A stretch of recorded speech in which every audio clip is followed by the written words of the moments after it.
नमस्कार, विठ्ठल बोलेमध्ये स्वागत। मी विठ्ठल पाटील। महाराष्ट्राच्या राजकारणात सध्या इतकी ढवळाढवळ सुरू आहे आणि संपूर्ण देशाचं लक्ष लागून राहिलेलं आहे की मुख्यमंत्री होणार कोण, सरकार स्थापन कधी होणार आणि मंत्रीपद कोणाकोणाला मिळणार। मंत्रीपद कोणाकोणाला मिळणार याबाबत मात्र संपूर्ण महाराष्ट्रातील प्रत्येक मतदारसंघात तीच चर्चा आणि तीच उत्सुकता आहे की आपला आमदार मंत्री होणार का म्हणून।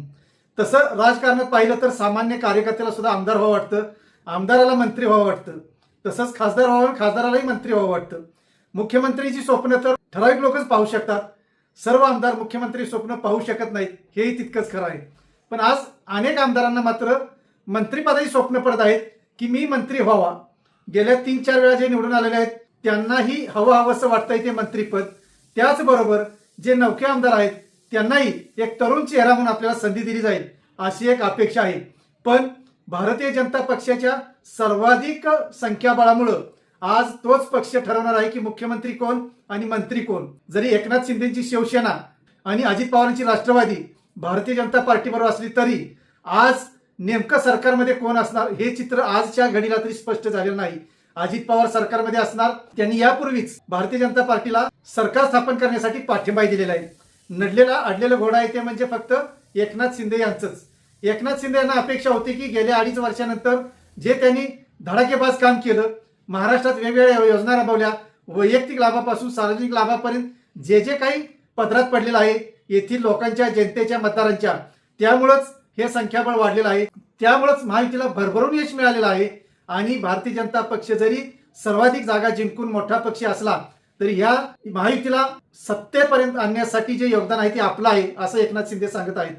पण एकूण सारासार विचार करता जसं प्रेमात, युद्धात सर्व काही माफ असतं तसं आज राजकारणात सुद्धा सर्व काही माफच का अशी एक विचारधारा सर्वसामान्यांमध्ये सुरू झालेली आहे।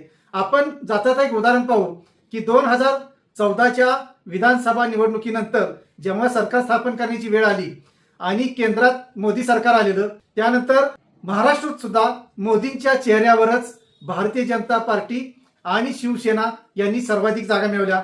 पण शिवसेना म्हणजे त्यावेळी शिवसेना ही एकच होती, ती म्हणजे उद्धव ठाकरेंची।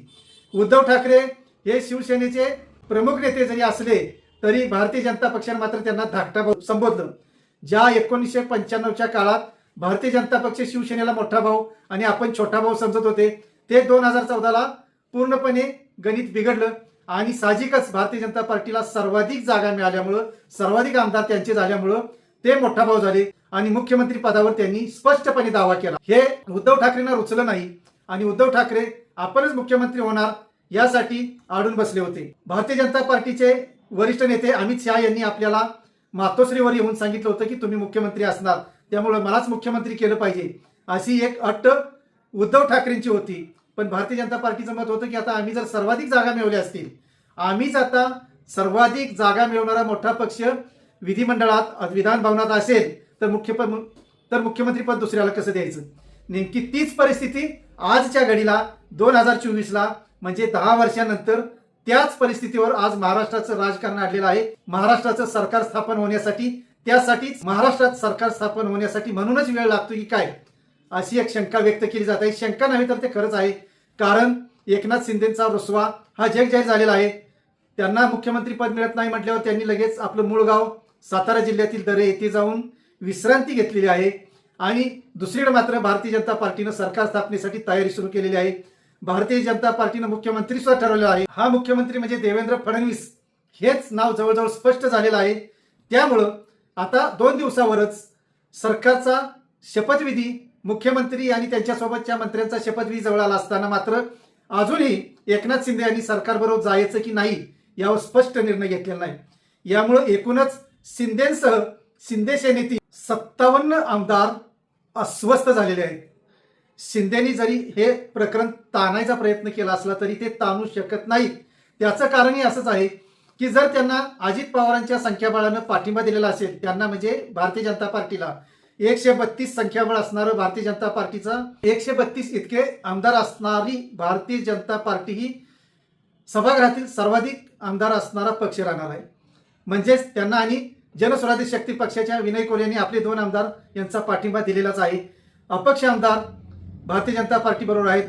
याबरोबरच अजित पवार यांचेही आमदार भारतीय जनता पार्टीबरोबर आहेत. म्हणजे भारतीय जनता पार्टीला सरकार स्थापन करण्यासाठी कोणतीही अडचण येणार नाही असं स्पष्ट दिसत असतानाही एकनाथ शिंदे एवढे अडून का बसलेत हा संशोधनाचा विषय आहे. कदाचित एकनाथ शिंदेची तळमळी असेल की मी जे राबलो, मी जे शिवसेनेचा त्याग करून, मूळ शिवसेनेचा त्याग करून, उद्धव ठाकरेंचा त्याग करून मी तुमच्याबरोबर आलो, 2.5 वर्षापूर्वी तुमच्याबरोबर सरकार स्थापन केलं, तुम्हाला त्याचा मोठा पाठिंबा मिळाला म्हणून आज तुम्ही सत्तेवर येत आहे. हे जरी एकनाथ शिंदेचं म्हणणं त्यांच्या दृष्टीने योग्य असलं तरी राजकीय विश्लेषक किंवा ज्येष्ठ राजकारण्यांच्या मते ज्यांचं संख्याबळ अधिक तेच सर्वाधिक श्रेष्ठ ठरतात. म्हणून आज भारतीय जनता पार्टी जो निर्णय घेईल तोच सर्वांना मान्य करावा लागेल. अन्यथा 2014 मध्ये आपण पाहिलंच होतं, उद्धव ठाकरे रुसले आणि आपण सरकारबरोबर जाणार नाही असं त्यांनी सांगितलं. त्याच वेळी राष्ट्रवादीचे नेते शरद पवार यांनी थेट भारतीय जनता पार्टीला बाहेरून पाठिंबा देण्याचा निर्णय घेतला आणि भारतीय जनता पार्टीचं त्यावेळी सरकार आलं. मुख्यमंत्री देवेंद्र फडणवीसच झाले. त्यानंतर मात्र उद्धव ठाकरेंची टूप पेटली असंच म्हणू आपण, बोलीभाषेत बोलू, आणि उद्धव ठाकरे पुन्हा सरकारमध्ये सहभागी झाले.